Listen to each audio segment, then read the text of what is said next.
Group వారి Ixora 2.5, 3 and 3.5 BHK ultra luxurious apartments JNTU Hyderabad. మరిన్ని వివరాలకి ఈ కింది నంబర్ని సంప్రదించండి. ఇండియా పాకిస్తాన్ యుద్ధ వాతావరణం నేపథ్యంలో ఇప్పటికే విశాఖపట్నం మొత్తం అంతా జల్లెడ పడుతున్నారు. ఎక్కడికక్కడ మొత్తం నేవీ కానీ అలాగే ఎయిర్ ఫోర్స్ మొత్తం అంతా పకడ్బందీగా ఉన్నారు. ఎక్కడికక్కడ పహారా అయితే కాస్తున్నారు.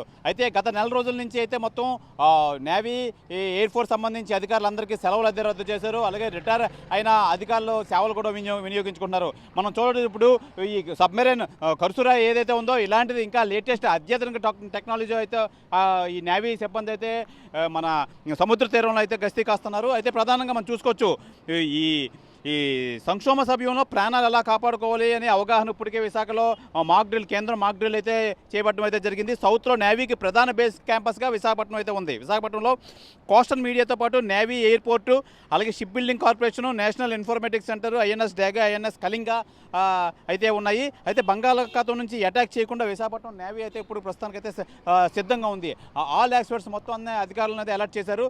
అయితే ఊహాజనిత యుద్ధ సందర్భాల్లో విశాఖపట్నంలో అనేక ప్రాంతాలు వాటి వ్యూహాత్మక ప్రాముఖ్యత కారణంగా అత్యంత సున్నితమైనగా పరిగణించబడతాయి. వీటిలో వాణిజ్యపరంగా నావికా కార్యకలాపాలకు ప్రధాన ఓడరేవైన వైజాగ్ నౌకాశ్రయం కూడా ఉంది. అదనంగా విశాఖపట్నం స్టీల్ ప్లాంటు అలాగే విద్యుత్ ప్లాంటు వంటి కీలకమైన మౌలిక సదుపాయాలు ప్రధాన లక్ష్యంగా అయితే ఉంటాయని చెప్పి వీటికి ప్రధానంగా గస్తీ అయితే ముమ్మరం చేశారు.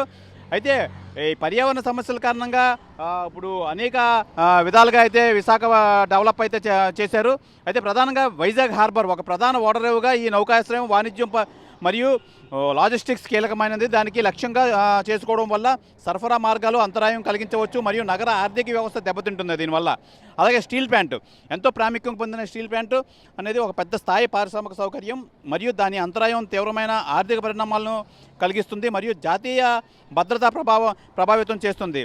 అలాగే విద్యుత్ ప్లాంట్ రోజువారీ జీవితానికి మరియు పారిశ్రామిక కార్యకలాపాలకు విద్యుత్ ప్లాంట్లు చాలా అవసరం. వీటిని భంగపరచడం వల్ల విస్తృతమైన గందరగోళం మరియు ఆర్థిక పక్షపాతం ఏర్పడవచ్చు.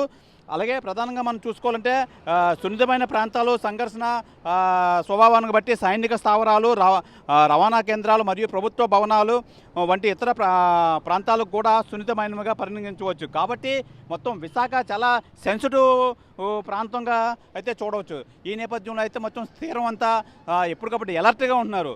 ఏదేమైనా ఈ దాడుల నేపథ్యంలో ఒకవేళ విశాఖకి ఏమైనా దాడి చేద్దాం అనుకున్న నేపథ్యంలో అయితే మటుకి మొత్తం సర్వం తిప్పికొట్టడానికి మొత్తం అన్ని యంత్రాంగాలు అన్ని డిపార్ట్మెంట్లు కలిపి సంసిద్ధంగా ఉందని చెప్పాలి. నిజంగా ఎక్కడికక్కడ గస్తీ కాస్తున్నారు.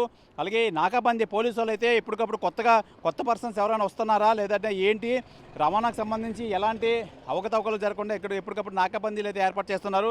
అలాగే సివిల్ కానీ రూరల్ పోలీసులు కానీ అలాగే నక్సలిజం దగ్గర నుంచి కూడా వాళ్ళు గ్రే హౌండ్స్ కానీ వాళ్ళంతా ప్రధానంగా మొత్తం చాలా అలర్ట్గా ఉన్నారు. అయితే గత రెండు రోజుల్లో విశాఖలో మన్యం ప్రాంతంలో కూడా నక్సలిజం పట్టుకొని వాళ్ళని హతమార్చడం అయితే జరిగింది.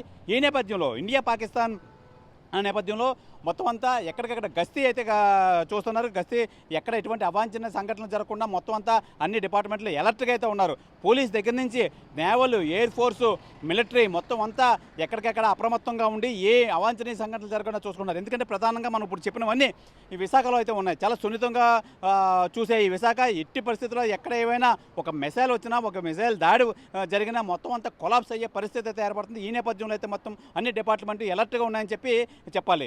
ఇది విశాఖ సంబంధించి ఈ పరిస్థితి. కెమెరామెన్ నవన్ కుమార్తో శివరామకృష్ణ RTV విశాఖపట్నం నుంచి.